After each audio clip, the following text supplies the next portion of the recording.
Starting in 5 seconds. Sir, unfortunately for most of us, what is decided by the highest judicial authority in our country is that the directive principles are not as important as fundamental right.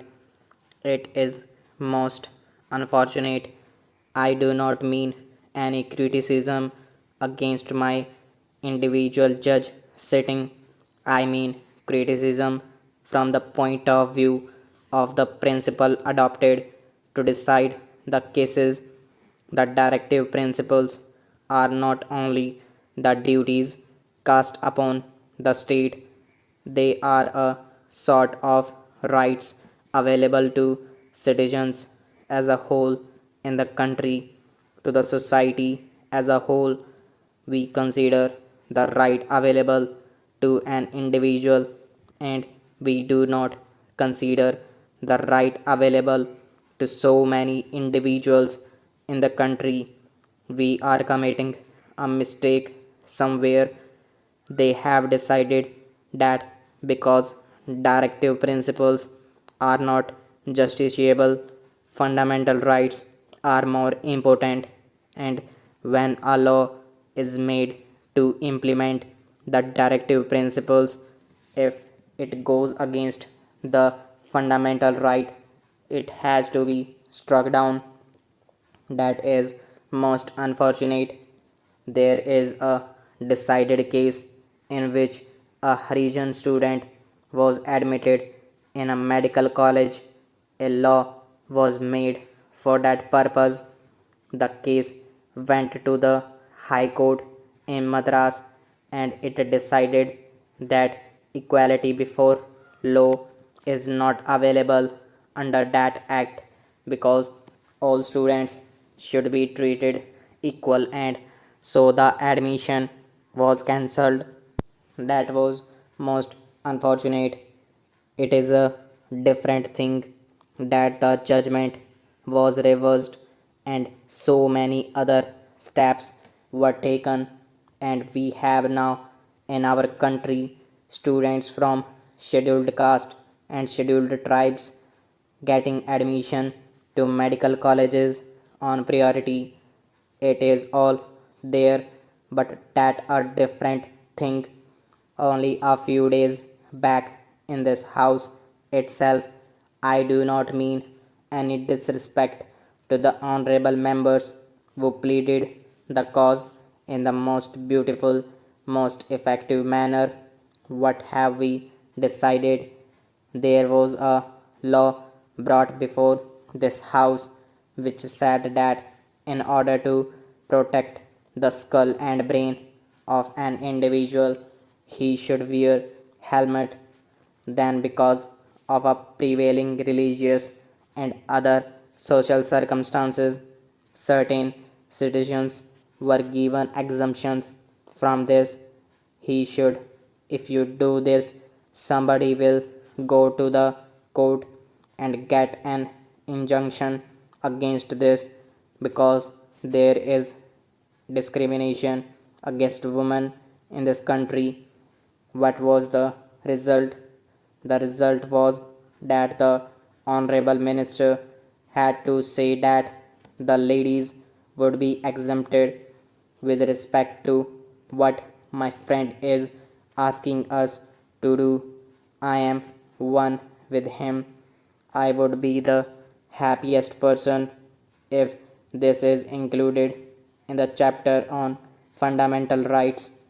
I would be the happiest person, but there are certain difficulties, and those difficulties are to be taken into account.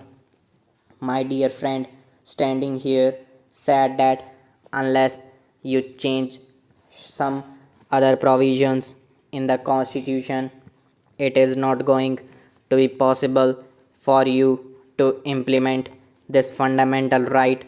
Supposing we are not including this in fundamental rights, but supposing we are trying to implement it in Maharashtra, the employment guarantee resolution was passed, and then the law was passed. Now we are trying to see that this is included in the fundamental right chapter, but there was difficulty in America when President Roosevelt, under the New Deal, made a law to see that those who were in service were not retrenched in that recession period. That law was challenged in the Supreme Court, and that law was first struck down when he came out openly and when he said, I will pack the benches. That pack the benches phrase changed the entire situation, and a different judgment was given, and the law was again declared as not ultra vires of the constitution. That is the position there. Now if you make a change of this kind, if you pass a law that is not going to help us, it may somehow or the other create so many difficulties. We have Article 32 in our Constitution. What does Article 32 and also Article 266 provide? Article 32 provides the right to an individual to go to the Supreme Court in order to enforce the fundamental rights made available to the citizens in the fundamental right chapter. Article 32 is also there. I do not mean that the people should misinterpret me when I say that Article 32 creates difficulty and that Article 32 should not be there. I do not mean that Article 32 would be necessary. Difficulty arises as Article 32 is there, and if fundamental right is made available to the citizen, that citizen can directly go to the Supreme Court. Article 32 says that writ can be issued against the government. There is the right available to the citizen in the fundamental right. Article 32 is there, and Article 226, which is not treated as a part of the fundamental rights chapter, also gives the same kind of right to citizen in the High Court as given by the fundamental right. Stop.